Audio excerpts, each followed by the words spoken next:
Hello, I'm Jeannine Vegh. And I'm Ellen Seigel.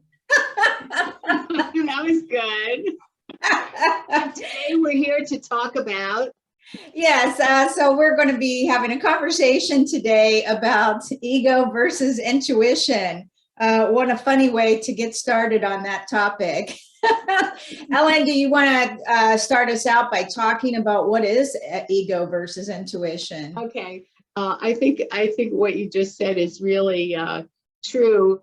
What a funny way to start out this conversation. So I think that when we're talking about ego, and I like the verses because they operate often as if they're opposing each other, which ultimately they may not, but that it's good to have the spirit of humor when talking about ego and intuition. Yeah, and I want to say that just to get the ball rolling, the ego is we all have an ego. Like, you see so many videos about let's get rid of the ego and the shadow and all this kind of thing, but we all have an ego. So I want to begin that conversation. It's not like we're trying to get rid of anything. We might want to become more enlightened and focus more on our intuition, but we're always going to have an ego as a human being, no matter who we are, right? And I think that ultimately, in working with the ego, and we'll talk more about how it sort of goes off and has a mind of its own, it feels like sometimes that that we can, what shall I say, disempower it from its inflated power. Mm-hmm. And so it can actually be incorporated within us, in our minds, as a resource rather than in command of our, I'm going to say, our life, let's say. Mm-hmm. Yeah, and then intuition is more that feeling that you get, shivers up your spine, or suddenly this quiet voice comes to you when you least expect it and says, turn right, or, or don't go in there, or something is saying, you're getting that feeling that something doesn't feel right, or you're hearing a voice or something. That's the intuition. And so ultimately, the way I've been taught is that you want to try to strengthen the intuition and work towards becoming a more enlightened person. And from where I come from, it's like that the intuition is there, and it's a matter of shifting your focus, or actually taking charge of your focus so that you can discover it. And it's always operating. I mean, this is a good place to say in that Be Happy No Matter What book that that it helps you zero in to notice where you've always been getting guidance from your intuition, but have most likely overridden it, disregarded it, thought it was just like a passing thought, and gone ahead with other things that seemed more driving in terms of your decision making. Something else about the ego. In my experience, or what I've been, the education I took and continue to consider whether it's useful or not. For me, I've seen the ego's approach to things as limiting, which may have started when we were children, and it was protecting us by limiting our behavior that might get us into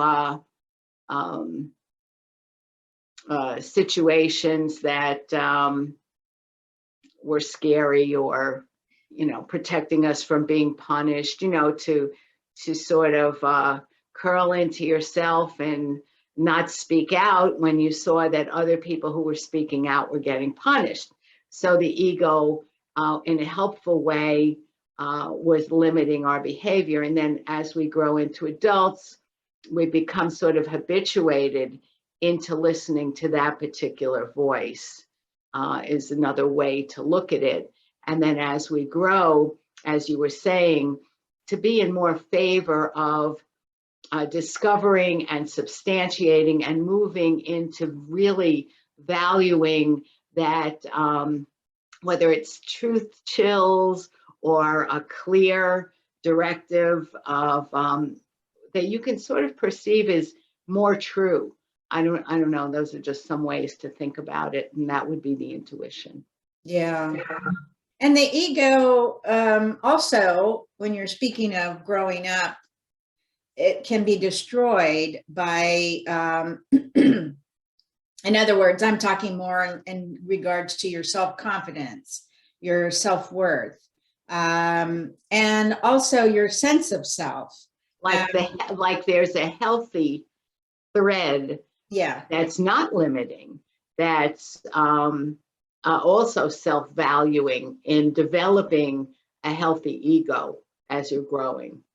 Yeah, but if you're growing up in a traumatic household with chemical dependency or mental illness or abuse, physical, sexual, emotional, all those different things are going to work towards destroying the ego and causing you to form that sort of mindset where your the chatter is happening in your mind, well, my mom said I can't do this, or my mom said I'm stupid, or my dad told me, women don't, blah, blah, blah.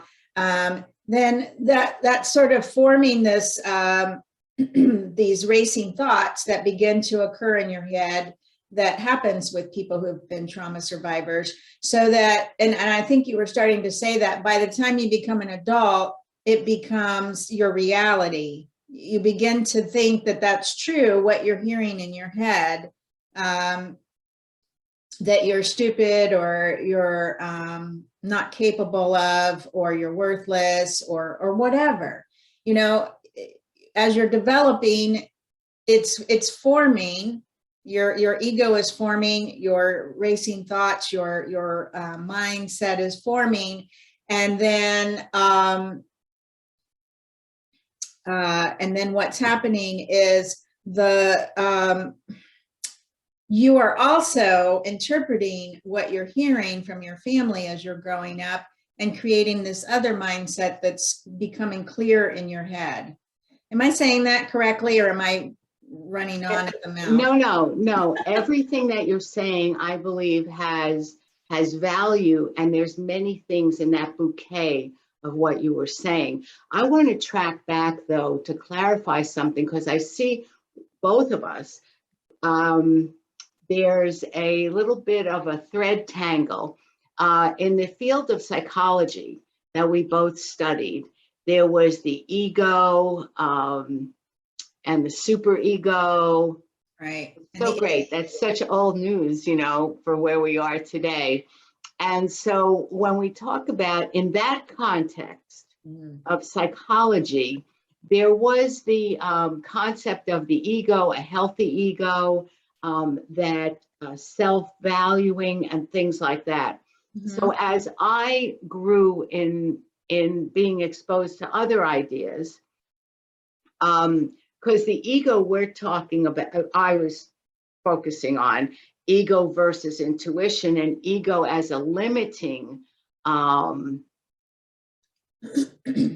origin of thoughts, got a little mixed up with what a healthy ego is as a child develops. So that's two different types to me of definition. And that, so when we look at somebody, when we look at ourselves in our psychological development, the ego can be crushed by those imposing behaviors of others when we're kids. And to me, that's different than we as adults, when we're operating from the ego and operating from intuition. Those are both valid contexts, but I think from my mind, it's looking to me now that they're separate contexts.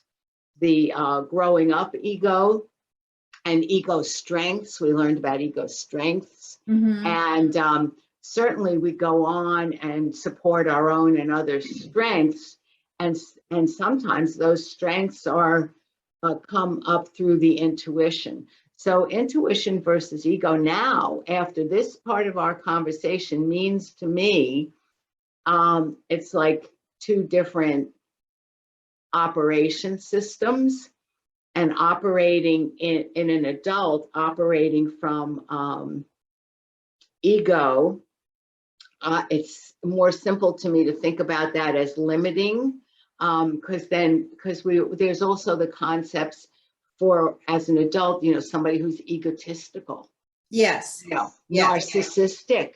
Yes. You know, that's like an overblown ego, egomania, those kinds of things. Well, I kind of see that as kind of like on a spectrum. You know, I mean, you've got narcissism, psychopath, but then you got egotistical. There's different like places. Right. And so early on in that development is everybody's healthy ego. And then something happens to mess it all up. Yeah. Great. So when you use what you're just saying, so where does intuition fit in that? Well, I believe that has to do with self-awareness, because if you are able to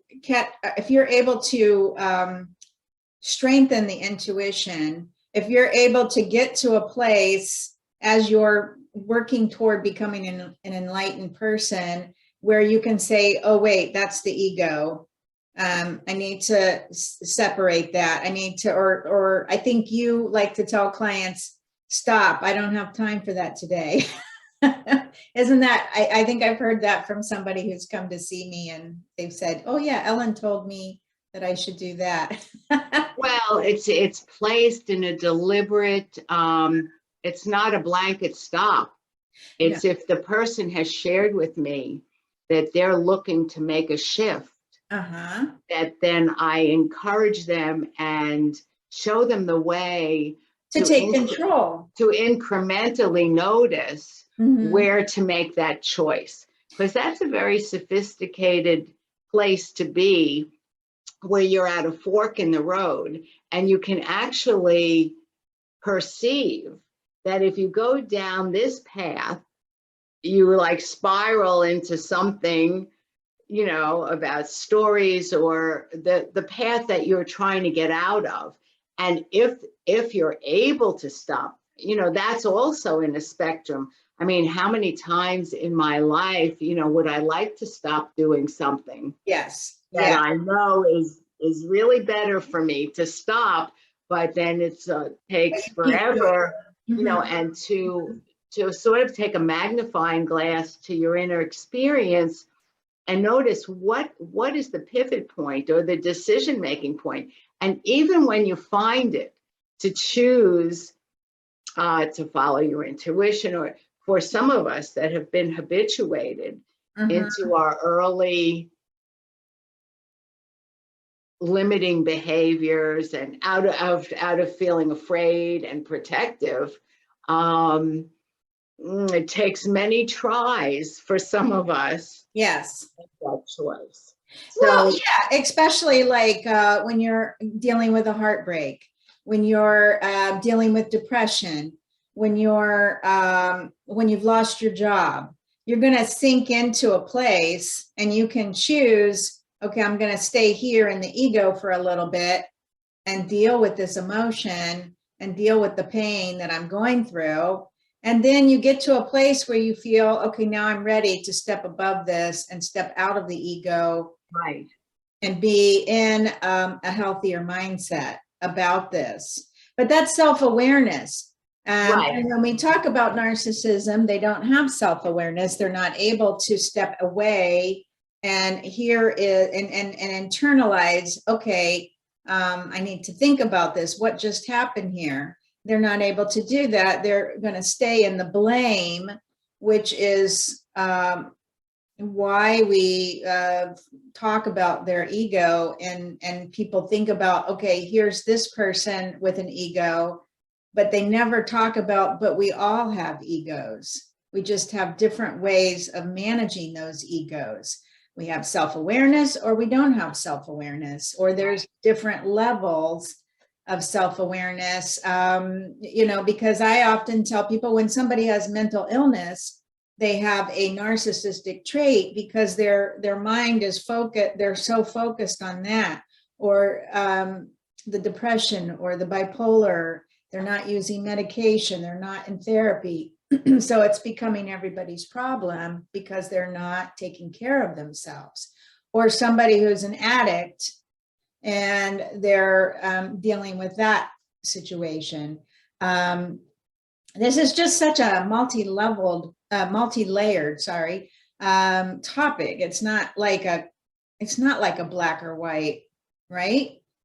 Oh, right. And there's so many important things that you just talked about. So anyone who's watching our conversation, I just want to invite you to not take these labels and assign themselves to yourself in a limiting way. If you hear a little kernel of something like, oh, I might have that trait, like Jeannine was saying, it's a spectrum and a range. We all have all these traits. Yeah. And if you discover that there's something you'd like to change in yourself, well, then get some help. Jeannine, me, whatever, somebody else, get some help to zero in on that and then undo it. Work on it. Because, I mean, you know, for me, integrity is very important to me. What does that mean? Say what integrity is. Integrity, well, that's also multi-layered, because integrity can be professional integrity, you know, that you have a certain way that you believe you should dress to go to work, that you should be on time, that you should behave a certain way in the workplace. And personal integrity, you know, you make your bed, you brush your teeth, you take a shower every day. And of course, that's cultural, because in some cultures, they don't take a shower every day. That doesn't mean they don't. Let me just interject something here. But it's possible for somebody to do those things and not have integrity. They could do those behaviors. Give an example. Not out of integrity. Give an example. Oh, keeping up an image. Okay, I'm supposed to do these things. Mm-hmm. But then they may go out and do something that's totally not integrity, like exploit people. Yes. Right.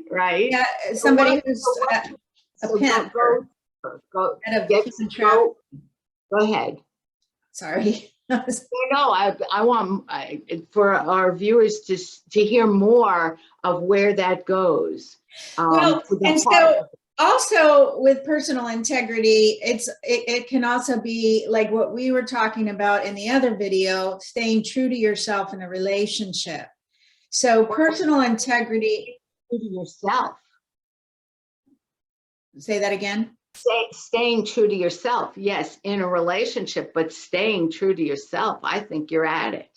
Yes. And so that's another level of integrity that each, and so when you're working towards having integrity in your life, you're examining, you're having the self-awareness every day to look at different facets of your life. And you're saying, am I in integrity with what I'm doing here? Is it serving me? Am I being true to myself in this relationship as a professional? Am I being true to myself in my profession? With my household, it's more, is this serving me the way, should I put off vacuuming for another week? How is that going to affect me personally, my integrity, when I'm going to be coughing or sneezing because of the dander coming into my mouth and my nose? Am I taking care of myself? Exactly. And is it creating less clutter in my mind? Because if you're not taking care of yourself, that adds to the clutter that goes to your mind. You're saying to yourself, oh, I have such a filthy house, or I shouldn't be dressed like this, I shouldn't be acting like this, what have you. That adds to that clutter. Something's wrong with me. What about where is honesty, like honesty with oneself, a factor? Yes, absolutely. Absolutely. And I think that's where the self-awareness comes from. I don't know why I didn't even think to say that. So having honesty with yourself, having that self-awareness, I know for me, my whole life, I don't know if that happens to everybody, but in my whole life, whenever I've started to do the wrong thing, something inside of me is saying, are you sure you should be doing that? Or I'll say something and then I'll hear something like, that's not true. And then I'll think, well, wait, I didn't word that correctly. And then I'll restate it.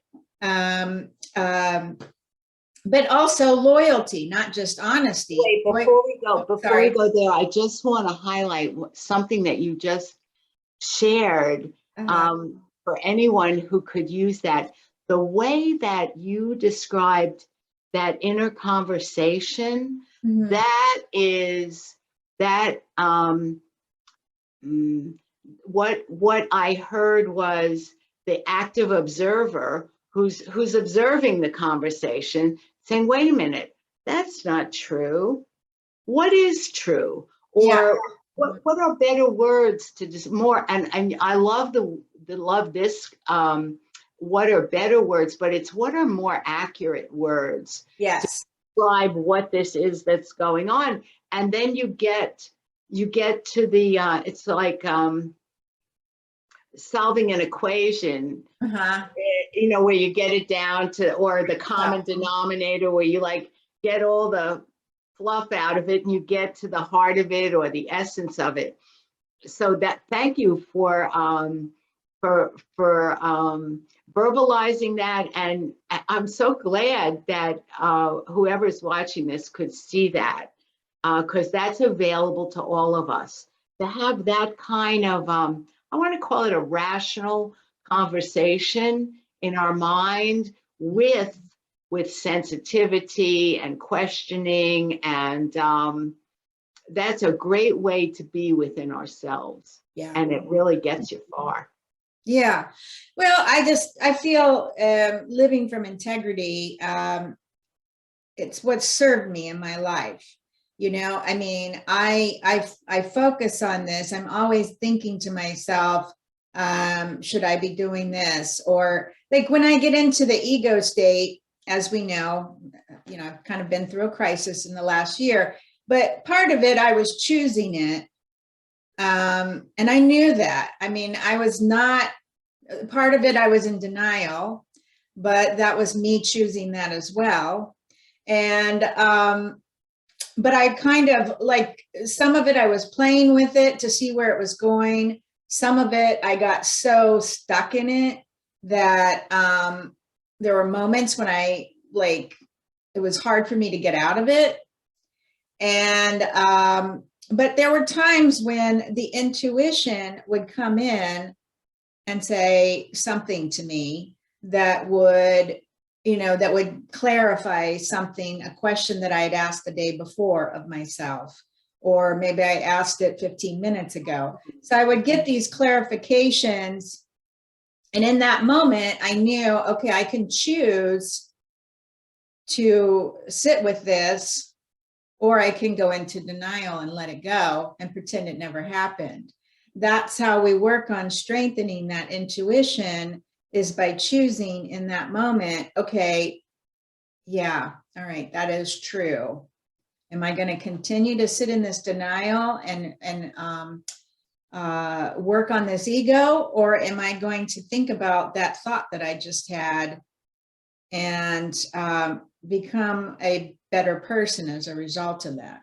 The other thing that you just, I think another avenue of strengthening our connection with our intuition, I loved what you said, asking a question.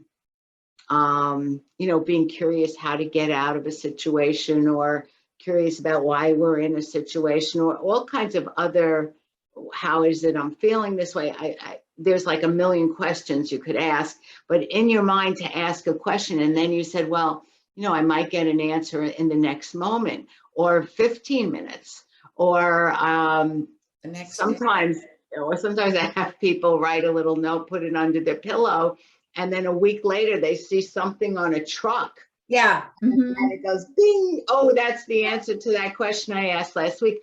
So posing questions, those are really posing questions for the intuition or that true to yourself voice to send a response, and then you see the response. And the other thing is that to make the commitment that you and I have both made, and many others, that we are interested in expanding our awareness. Yeah. So that sets up our own experiences, even if we dip into denial, because sometimes that's the best way to get into a new situation to learn from, because you wouldn't go in if you saw it, and later maybe we won't. But and we go in a little half conscious, but while we're in the situation, and you shared this with me a lot, I mean, yeah, you almost lost yourself in there, but you knew it. Yeah. You had the awareness to know. So to me, that is a goal, to have that much awareness where we're really thinking on our feet while we're in difficult situations. Yeah. And that's what I try to, when I'm working with clients, and I know you do too, when they're talking about their pain, it's actually something I learned from another therapist many years ago. And she was talking to me about going with the pain. It's like you're riding it like a surfer riding the wave. You're riding that you're riding that wave of pain and suffering. Okay, where are we going with this? And who was it? I'm doing a workshop with Carrie Sewell on Insight Timer right now, a very enlightened young woman. And she was talking about, she suffered a terrible car accident, and she went to all these different healers and things like that, trying to find the answers, and she wasn't getting it. And so then she finally realized she had to work on it in herself, because that's the best place to go is, we have doctors to help us when we're ailing, here, take a pill, whatever. But you can also work on it in yourself and try to find that answer. It takes a little bit longer than if you were to pop a pill. That's usually what I tell my clients. Yes, you can pop a pill in the meantime, because it might take you a while to get through this situation that you're dealing with. But ultimately, we're our best healers, right? I think we've all heard in the eye of the beholder, that no one can make us feel something that we don't have a receptor for. Yes. It's like we're the ones at the hub of our feelings and our thoughts. So we can use external things. I've even heard that external medical help doesn't work actually unless something even unconsciously within you, the life force energy in you, pairs with that. Yes. It's like you could have somebody's body after they've passed away, you could pump oxygen into them, you could give them stuffed food in their mouths. There's nothing you can do external that of that nature to revive the person. So the life force energy, you want to keep fanning the flame of your own life force energy. And in the emotional area, like you said about popping a pill. And, I guess for some people, that's sort of a bridge, Mm. and the thing is, for many people, you want to get to what needs to be unhooked so that you're not plagued with it anymore. Yeah. Because sometimes popping a pill is, helps, it numbs you so that you could deal with certain things, but it also numbs the work that you can do. Yeah. And I just want to say for people listening, I'm not anti-medication. If somebody has a mental illness, I know that's I don't have one, but I know that's a very difficult, life-consuming biological issue. And not, working towards being enlightened isn't something that happens overnight. So the medication is something that's going to help to take the edge off wherever they're at while they're, so that they are able, because if you can't get out of bed, you can't like even get into the shower, you can't even function, taking that medication helps to take the edge off, and then the person can function. Then I'm able to do therapy with them because they're able to actually move and be a part of the room versus just sitting there so totally collapsed that there's very little that they can do. So I just wanted to clarify that I'm not against it. I'm just saying, it's a broad topic. Right. And on that, for any listeners, there's the work of Peter Breggin. He's a psychiatrist, Breggin, and there's lots on his website. I don't think there's any other psychiatrists who actually have not hospitalized people or put them on medication and who help them get off. He's written a book on withdrawal from psychotropic medications. The book is for doctors, people who use medications, family members. But you would need a very extraordinary opportunity, somebody to go to that house of that depressed person who can't get out and talk to them there. And that's doesn't seem to be how our world is set up. So, we do what we can, and but getting to the heart of it. However, and I think one of the issues with medications, and it's just because we're talking about it, it's worthwhile bringing up, that the idea that, take a pill and it'll all go away, or it's easier. Yeah, that's different from what you're talking about. Yeah. And so whatever troubles we're having, they're rooted in our early childhood faulty conclusions and creation of decisions about how we're going to be from a little child's mind. Yeah, absolutely. I mean, when I was growing up, in my family, my maternal family, everybody was taking medication. They were going into the hospital. That was their consciousness, which led me to being a holistic practitioner because, I saw all that and I didn't see any of it working. I saw people, my eldest aunt, she died like before my grandfather did. And so, it was kind of like somewhere in my mind, I was like, this doesn't look right. Something's just not right here. And I think there must be another way of doing this. And that's how I got into being a holistic practitioner, because it's like, I don't want to live my life in and out of a hospital. I don't like the smell of them. I don't like the energy in there. I don't want to be taking a whole stack of pills and so forth and so on. So, that's it's a mindset. That's kind of like how it gets formed. Well, and children grow up in situations and, until they get older, they think that's how it is. Yeah. And because you can accept, that's where the differentiation comes into play. Differentiating from your parents as an adult and thinking for yourself, okay, and that's not making your parents wrong. Oh, you're stupid. It's not about that. It's just coming into your own as an adult and saying, I see what you did, but I'm thinking there might be another way of going about this.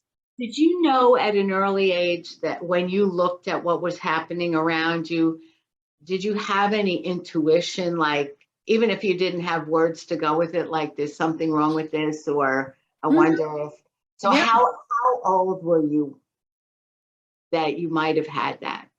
I have no, I had no idea. I Well, couldn't tell you. There are certain things that I can tell you how old I was when decisions came right. to me. But that one in particular, I really couldn't say what age it was. Yeah. Because I had somebody I talked to recently knew, like at 3 years old, they didn't know that that's what they knew, but later when they looked back in their life, they went, you know, I knew that there was something not right about this. And it was a similar kind of a situation that you described. And what that meant to me is that little children who are often disregarded Yeah. for what they think, and they're sounds like they're babbling. Quite frankly, in there is a developed consciousness of some sort that can see what's going on. And so, you know, anyone who's listening who are parents, if you're not already in your own mind validating everything that comes out of your child, even to ask them more information about it, that's a good idea to do, because this is a thinking, observing person in a little body. So yeah, and what you're soon going to be discovering as your grandchild begins to grow and has a mouth and can talk, that's also holding us accountable. You know, when my grandchildren come and hang out with me, sometimes I'm in that, what do you know? But then other times I hear things and then it clicks and it's like, ooh, I was supposed to hear that. That was one of those things. That was like one of those pearls of wisdom that, you know, God sent through my grandchild and said, grandma, blah, blah, blah. And it hits me like a ton of bricks, like, ooh, that was really important what they just said. Challenges my ego. But I think that's real, that and there's a place where we can bring some things together, that when you were saying hold accountable, that's something that we're doing when we're moving into integrity, coming into alignment. I like to think of it with our true self. Yes. That true self. So holding accountable is coming when we can feel that. It's like, and sometimes it has a twinge with it, you know, that we're just moving and we're coming into alignment with our true self, which the ego is like, you know, carrying on something else. Yeah, and I think when you look at age, I'm sure you were talking earlier, how old were you when you felt that way? I imagine when you think about yourself growing up, you can kind of see how you evolved from your self-awareness over the years. Each decade, it's like we climb up to this other plateau and look back and think, God, I thought I knew everything back at 40, right? I thought I knew everything back at 30, back at 20. And now here we are. I'm almost 60. You're in the, I don't know, maybe you don't want to say.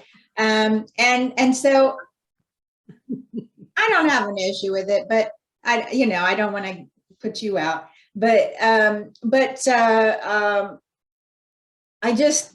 think that's also part of that self-awareness and being proud of yourself, that, wow, I'm so glad that I've come to this place in my life. And I realized that if I had held on to that at this age, I would never be in this place that I am right now. Although I will say there are some, mindsets that I held on to for a few decades that I realized later that is like, wow, I was holding on to that for those decades, those 3 decades or 4 decades or 5 decades or 6 decades. I mean, you think about that in that evolution of yourself, where your ego was at 2, at 18, at 25, at 36, and where your ego is now. So I have a funny time with that voice. So that's become like a comic voice in my life. And that because my husband, Gary, is a humorist, and we've been together a long time. So together we laugh. That's because important.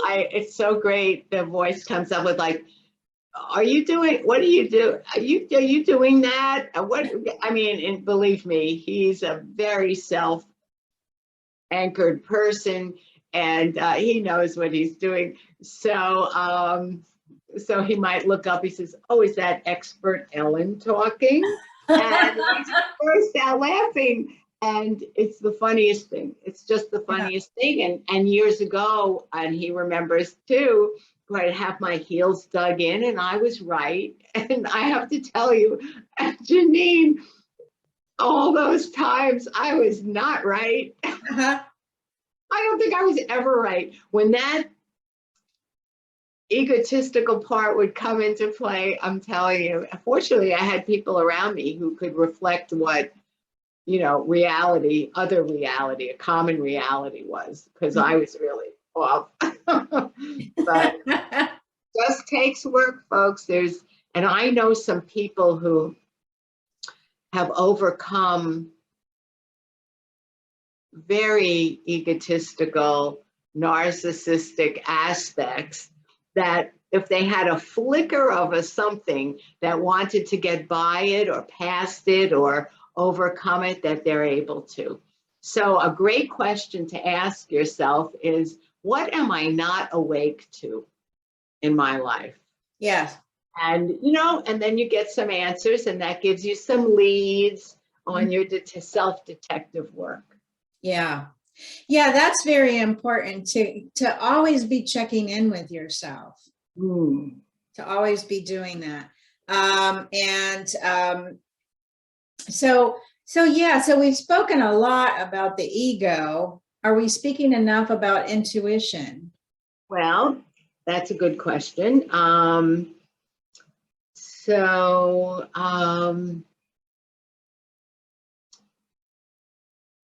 I think about it that the intuition is like less complicated. It's so there's a lot more to say about the ego because it gets all tangled in there and talks to you all over the place. Yeah. And so that's one way to look at it. And to underline what's been said about the intuition, it's like a true self inner guidance. Mm-hmm. So if you ask a question, so will pop up an answer. Sometimes people talk about a gut feeling. Yeah. So, and I did make a note of this. When a person is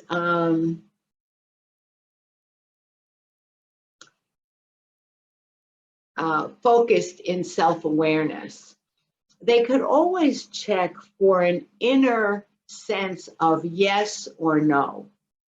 And you would have to find that. I had a teacher who taught us once that if you just bring up a sense of no, the word no, and where do you feel that energy in your body? And then you sort of relax that. And now bring up a sense of yes. And notice where you feel that in your body. And so then you can rely on that.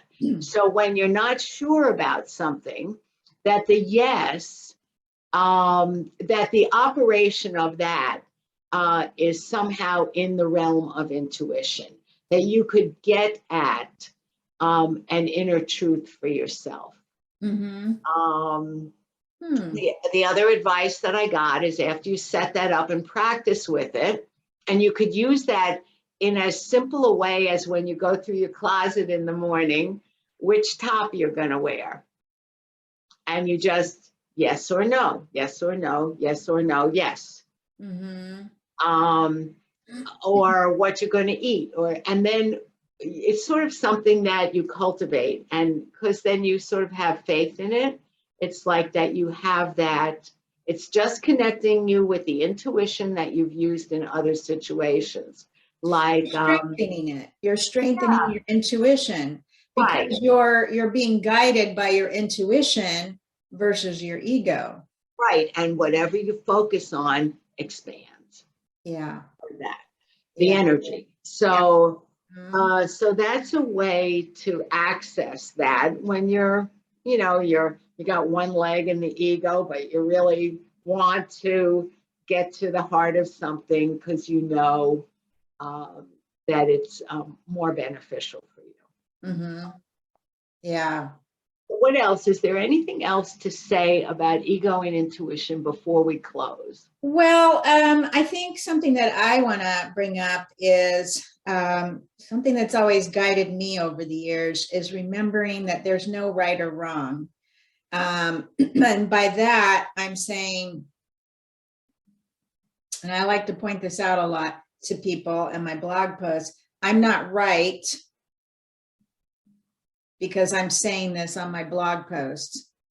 And I'm just writing what I feel, what's coming to mind. A lot of people like to say, oh, I'm just speaking for myself. Well, duh. But it is important to say it in a, I like to say it in that way because then I'm saying, I'm holding myself accountable and saying, I may have strong feelings about something, but that doesn't mean I'm right about it. Or write about it for you. Yeah, it's right about it for me. And And the other, so that, and the use of the word right, lots of times in our environment, like right and wrong, I've switched it to fitting. What is the fitting? So even when I say this isn't right for me, Mhm. I've been trying to get away from right or wrong because it's judgmental, because right is different for each person. So I've changed it to fitting. This is not fitting for me. Oh, okay. That Okay. type of I a see thing. what you're saying. Yeah. Well, the reason I'm bringing into focus is right or wrong, because this is how our society is, Yes. especially Yes. the last 2 years. It's Yes. been about you're right, you're wrong, whatever. Or actually, it's been And that's you're wrong. totally wrong. Yeah, exactly. It's been you're wrong and I'm right. And it's kind of like, wait a minute, you're taking away from people's rights to have critical thinking To skills. determine what's fitting for them. Them, yeah, yeah. So that's why I wanted to bring it up because I think that's so important in a conversation about ego. I appreciate what you're saying. That's fitting, and I like that as a statement for myself. Well, it's an alternative to that's not right, or you're not right, or that's the other thing. Just because something isn't right for me that someone else is saying, that doesn't make the speaker not right. Right. Like, Exactly. And how many times have you heard somebody saying something and you thought at the moment, well, I don't like what they have to say because of one thing or another, the dress they had on or the hat, the way the hat was tipped or the way they shook your hand or whatever. But then later you thought about it and you were like, well, okay, maybe I didn't like the way he looked, but that does make sense what he was saying, and I need to think about it. And that's generally, I find that happens when the intuition is like grabbing that sentence and keeping it inside of me and then throwing it out there at me again while I'm walking down the street or getting ready for bed. And suddenly I remember that sentence. The intuition is making sure that I remembered that. And it's bringing it to me without that filter of the dress or the hat or whatever. And now I'm like, ooh, I was meant to hear that. And I'm thinking about it and putting it in a different context. No, I think that's great. Yeah. So, and from that, for me, I might have the intuition, a deep truth in me that there's something about that person I don't like, but Yeah. I don't know what it is. Yeah. But that's separate from hearing value Yeah. in what they're saying, Yes. right? Exactly. So Exactly. there's another twist on how intuition, how you can use it or notice it in different ways. Mhm. And I always like that it's an old phrase, don't throw the baby out with the bathwater. Yeah. There's the messenger and there's the message, Mhm. Mhm. so, and it's really maybe irrelevant whether I like the person or not, Mhm. because I'm listening, and is it going to inform any action I'm going to take, Mhm. or something I need to do for myself or for a friend, or where we've got tons of information coming in, and what you were talking about is like thinking critically about that. And it's very easy to be distracted by whether it's how the person presents themselves, whether it's something they're wearing or Mhm. how they're carrying on. I mean, there's lots of interesting and distracting things going on. And so, what is it I really want to focus on? Right. Exactly. No, that's a great point. Um, Anything else we didn't include that could be included today? Or, I mean, we can pick up this conversation because obviously it took us in so many different places that I feel are important to Yeah. focus on us and everybody. Yeah. There's just, oh man, I feel like we could talk about this for another hour. I think the conversation of being an enlightened master, not everybody needs to be focused on being an enlightened master, but for me, it's like ego, as I was saying in the beginning, ego is something that everybody has an ego, right? There are some people that have walked the earth who were enlightened beings, right? Jesus Christ, Siddhartha, Sai Baba, Dalai Lama. There are people that have walked this earth who had a lack of an ego. I wouldn't say that they don't have an ego at all because I've never sat with them before. So they were never operating from it. No, that's it. That's it. Yeah. I'm sure they've had their moments. I mean, we've got the Bible to show us when Jesus had his moments of being angry and upset with people. And we don't see that as clearly in the other types of books or articles about these people. But so I don't think that we're trying to become Jesus Christ. That's what I'm saying, right? But or Siddhartha or the Dalai Lama. Well, but we aspire. We should aspire. We could, and I think people do, and I think a lot of people might not be part of their path, like you were saying. It's not for everybody, but I think that certainly gives us the why of having this conversation. Even though we're having the why at the end of the conversation, because there are some, I want to say virtues, but benefits and enjoyable aspects to being like that. I imagine there would be. Yeah, like no suffering, like rising above pain, things on the earth that we are plagued with, Mhm. that kind of an upgrade of mindset. Mhm. And I'm sure we could have another conversation, and maybe we will, about what a mindset is and how it affects Mhm. what our actual experience is. but I think you brought up a great point about that. That's something to aspire to.